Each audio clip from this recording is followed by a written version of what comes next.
حمده عز للحامدين وشكره فوز للشاكرين والصلاة والسلام على سيد الأنبياء والمرسلين أبي القاسم محمد اللهم صل على محمد وآل محمد وأهل بيته الطيبين الطاهرين المعصومين المظلومين الذين أذهب الله عنهم الرجس وطهرهم تطهيرا. اللهم صل على محمد وآل محمد. أما بعد فقد قال الله سبحانه وتعالى في محكم كتابه الحكيم فاسألوا أهل الذكر إن كنتم لا تعلمون. اللهم صل على محمد وآل محمد. عزیزان کرام، سلسلہ جاری ہے بعنوان ذکر اور فکر، اور یہ سلسلے کی چوتھی تقریر ہے جو آپ کی سماعتوں کا حصہ بننے جا رہی ہے. کوئی دعوی علمی تو نہیں ہے اور یہ بھی نہیں ہے کہ آپ کو غیر معمولی حد تک مصروف کر دیا جائے اور تقریر کو خواہ طولانی بنایا جائے، لیکن جو امر میرے پیش نظر ہے وہ یہ ہے کہ جتنی بھی گفتگو کی جائے وہ انتہائی معقول ہو اور وہ مبنی با قرآن حکیم ہو. سبحان اللہ. اس تعلق سے میں نے ایک آیت کو سرنامے میں ظاہر ہے کہ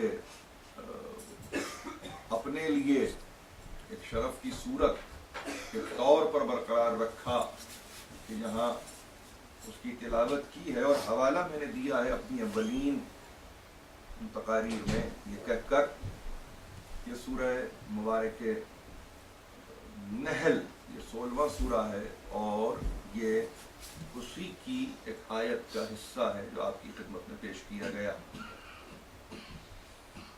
آغاز میں نے بلکہ ابتدائی تقاریر میں نے یہ بھی عرض کیا تھا کہ یہ وہ آیت ہے کہ جو ایک سے زیادہ مرتبہ کلام مجید میں آپ کو نظر آئے گی.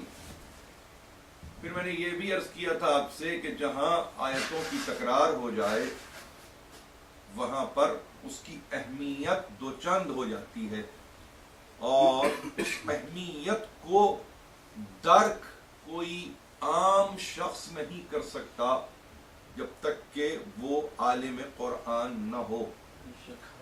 ہم اپنے آپ کو قرآن کا ایک ادنا طالب علم سمجھتے ہیں اور یہ تقاضا دوسروں سے بھی کرتے ہیں کہ وہ بھی اپنے آپ کو اس کتاب کے سامنے اس اعتبار سے پیش کر دیں جیسے کہ نہ جاننے والا جاننے والے کے سامنے آ جاتا.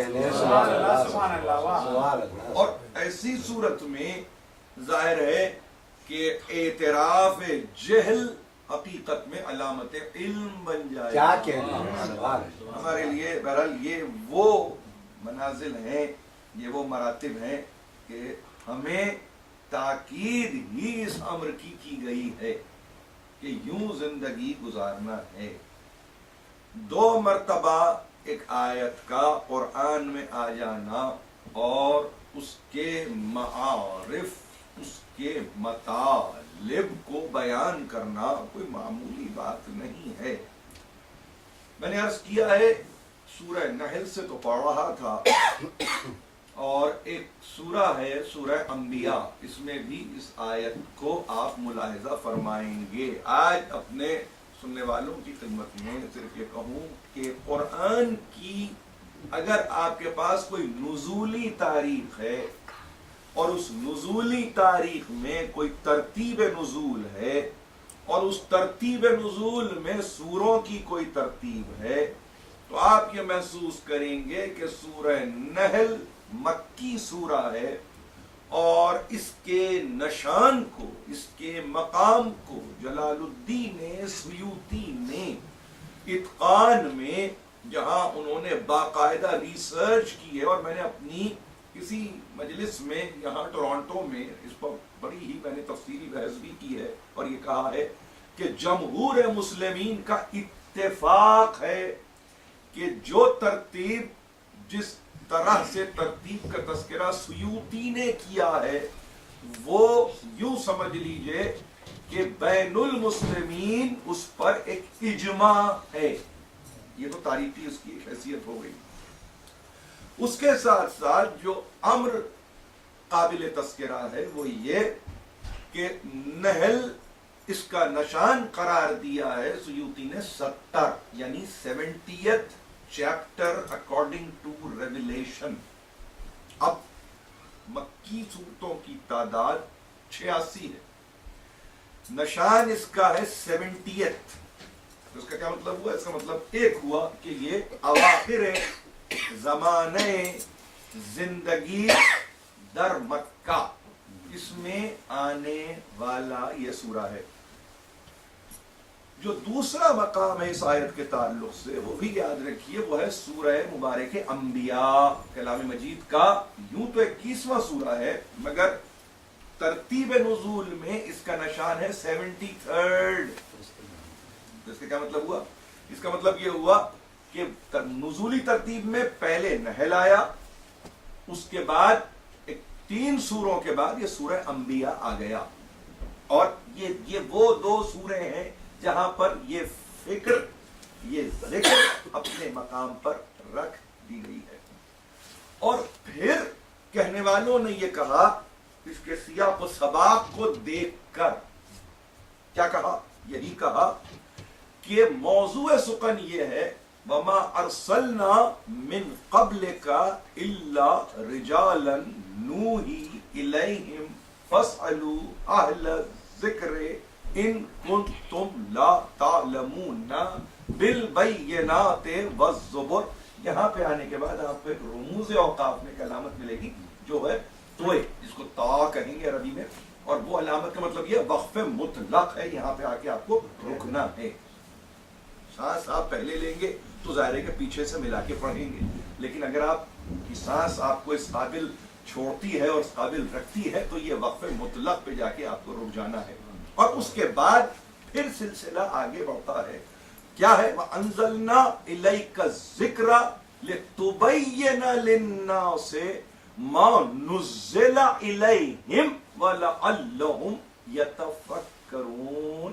یہ ہے ایک پوری آیت، نحل سے پڑھ رہا ہوں، قرآن مجید موجود ہے، اٹھا کر دیکھیے، یہ نحل سے پڑھ رہا ہوں، اور اس کے پڑھتے ہوئے یا پڑھنے کے دوران یہ میں اپنی فکر کو آپ سے شیئر کرنا چاہتا ہوں کہ موضوع کو پیش نظر رکھنا بہت ضروری ہے۔